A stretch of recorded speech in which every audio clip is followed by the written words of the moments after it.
Welcome to Vivacious Stories. I'm B, and today we're gonna be talking about my favorite reads of 2024. These are not necessarily books that I gave 5 stars to, but they are the ones that I remember the most fondly. These are going to be a bit short because I found myself going on and decided I would rather make them their own video later on rather than talk for 10 hours, most of them incoherently. These are the order in which I read them. There may be some spoilers.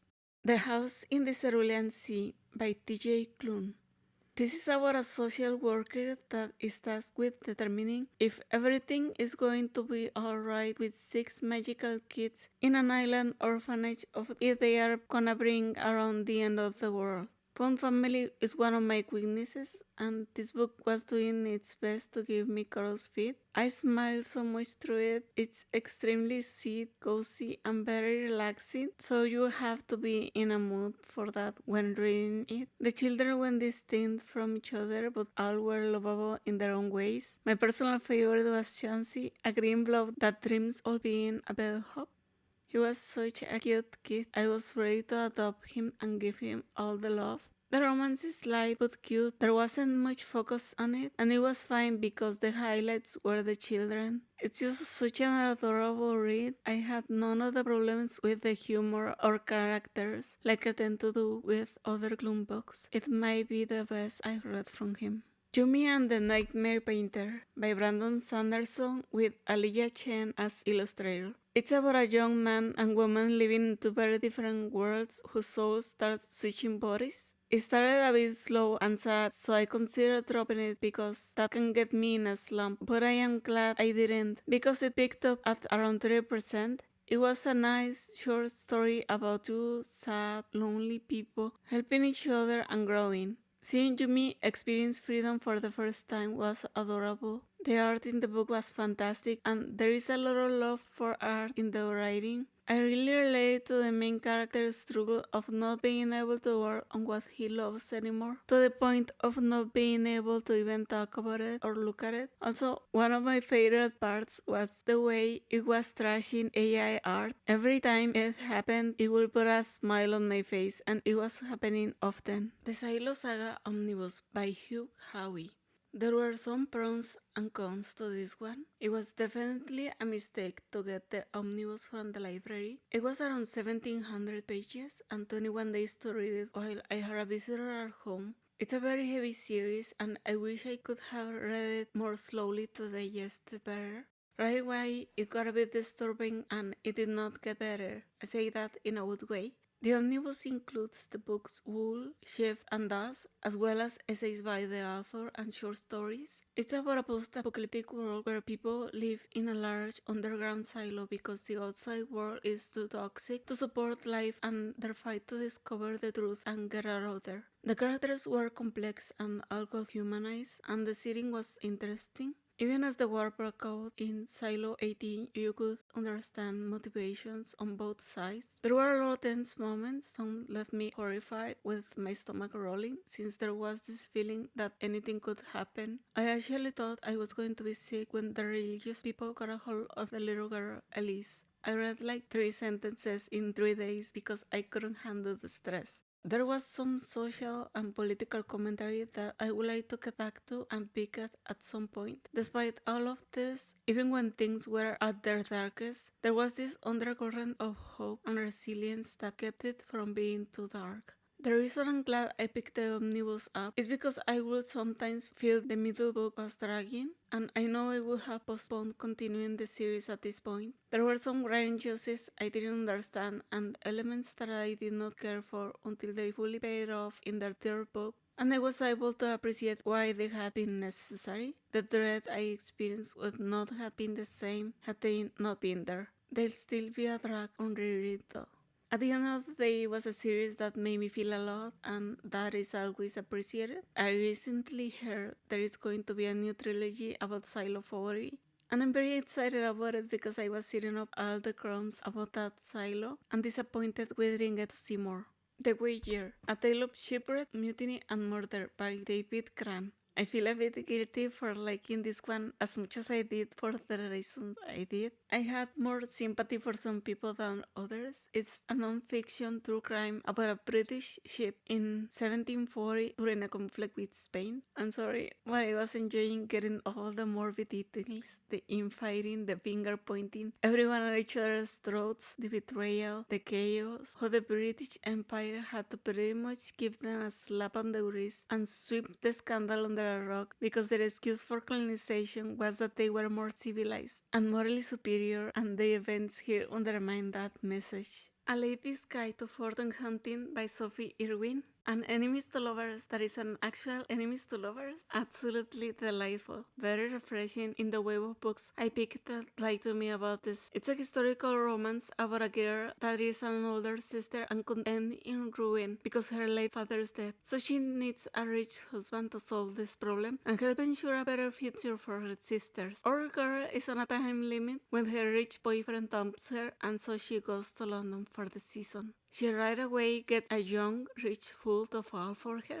The only problem is his older brother, who knows she is after the money in exchange for carrying her to back of his younger brother. The love interest decides to help her fit into high society so that she can back another rich husband. It was pretty lighthearted and fun from the start, so I knew I would be in for a good time, and I was not disappointed. The chemistry within the couple was amazing, and I loved their development as well as the conflict. I was very interested in seeing which one will bend first or if they will reach a middle ground. The side characters were fun and it had good family dynamics. Outofshapeworthlessloser, a memoir of figure skating, fucking up and figuring out by Gracie Gold. Memoir of US Olympic figure skater Gracie Gold. It touches on things like family, eating disorders, mental health, sexuality, sexual assault, and the BS that affects scoring in skating. The writing felt like it came from a place of sincere anger at the treatment of athletes in the sport. She went out with everything against the organizations. It was interesting to see someone else's healing journey, and I was happy that she was able to enjoy figure skating again.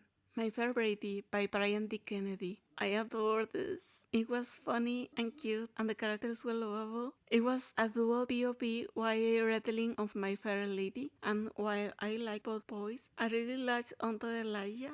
He's a very lonely boy with anxiety and just one parent that is trying to make friends, so he joins the tech kids working on the school play. I was so invested in him that I could not put it down. I was also ready to adopt this kid. I ruined my sleep schedule and possibly turned into an incoherent mess by the last 20%. The other POV was the love interest, a self-centered drama kid trying to prove he isn't self-centered. I do enjoy the dramatics of the theater kids. They were doing proposals. How embarrassing. I could never. I love it for them. When life is stressful, I like reading cute things, and this was absolutely adorable. Both boys went through some growth, and the family moments were sweet. A Feast for Crows by George R.R. Martin. For the past few years, I've been very slowly making my way through A Song of Ice and Fire in the hope that when I am finished, George R.R. Martin will be closer to releasing something.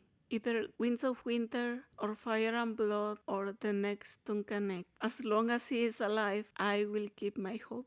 I was scared of reading this one because I had heard a lot of bad things about it, but it was one of my favorites in the series. I enjoyed the new point of view characters, and the ones that were removed were not ones I missed much. Most of all, I love Brienne and Cersei chapters. Brienne is such a good egg in a terrible world, and I feel like she's a good influence on people, and we get to see the state of the realm and how the people suffer because of the ones in power. And speaking of people in power, Cersei is so hilariously incompetent and needlessly cruel. She has to be my favorite point of view character. I was always looking forward to her latest shenanigans, to see how her actions would bite her in the butt, the clear mistakes she was making, but being so delulu, she thought everyone was beneath her. It was so much fun to see her make mistake after mistake, every step she took and how it affected her, while it was also clear that having someone so incompetent on the throne was increasing the people suffering in unexpected ways, like with the dwarves. It was something that I felt was lacking in the show, where the common people were mostly forgotten by the end. Alan Scott, The Green Lantern by Tim Sheridan with Cian Tormey as illustrator. This is an updated origin story for Alan Scott, the oldest Green Lantern, I think. I ran into the prologue in a DC Bright book and got hooked. It was torture waiting monthly for the issues. It's 6 issues. The first 3 were in 2023 and the last 3 in 2024. It updates his origin with the latest Green Lantern lore and his sexuality. The character has been gay for as long as I've known him, but that hasn't been that long. Only a few years, so I wasn't bothered by that. But people that haven't been familiar with the character longer might have some problems with it. I am too sentimental to not be affected by this story. It's one of the reasons I have trust issues now. I feel like it altered my brain chemistry. This is the story of Alan Scott's first love, and I cannot talk about this in a normal way. It was all nice and good, and then plot twist halfway through and I became unhinged. I'm sorry, it caught me by surprise. I thought I knew where it was going, but I did not. It sent me from, oh, this is a cute but sad love story, to being absolutely rabid and feral and 3 seconds away from punching a wall and ripping my pillows with my teeth, because this is the kind of emotional turmoil OTPs are made of. Part of me is like, girl, it wasn't that deep, but it was. It was. I love enemies being in love with each other and not being together because there are stronger things that pull them apart. Just doom love, and the art was doing such a good job of portraying it. You could tell a lot by some of those panels. And I love how after the plot twist, we see some of the same moments but with the rose-tinted glasses removed, and they come off as so much more sinister. This was turning into 15 paragraphs, so I will try to summarize and not spoil too much.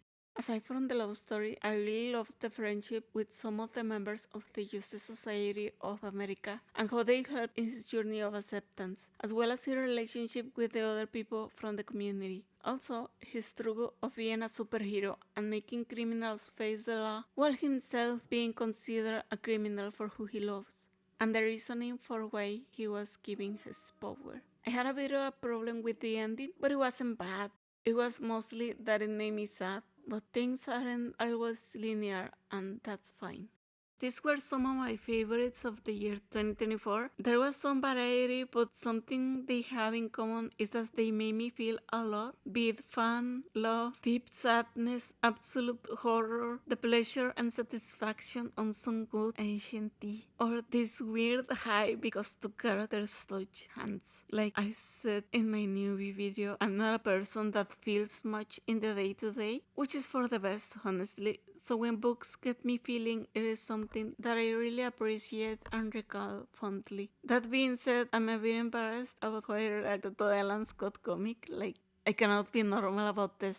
My script kept getting out of hand, like the moment the plot twist happens and my brain short-circuited. But there really are things I wanna talk about with all of this, so hopefully I will have them out at some point. Definitely before the Winds of Winter drops. This video and the last were meant to be out in January. I hate missing self-imposed deadlines more than anything, but there were Santa Ana winds and fire, then wind and rain and electricity problems that my devices stopped working for being too old. I swear somehow January had 100 days and February only like 10. Anyway, these first few videos were meant to go in January, and before me to get the hang of the process, I had to scrap a couple because the gibberish was back. But I've been having to record them less time. From here on out, I'm going to try and have book reviews with some art in them. So I don't know when the next one will be ready. I hope soon. I also wanted to say not all has been bad. As you might have been able to tell, I spent 2024 wanting to adopt all the good boys, so I gave in and adopted 2 dogs. One is big and scary, but also a sweet, loving goofball. And the other is apparently evil looking, but she's still a bit shy and only comes out at night to do all the mischief. I was up at 3 a.m. spying on the dogs from my window. It's nice to be back. If you enjoy this, you should consider liking and subscribing and all those things. I hope you have a great day. These are stressful times, so don't forget to take a moment to relax and be kind to yourselves. Bye!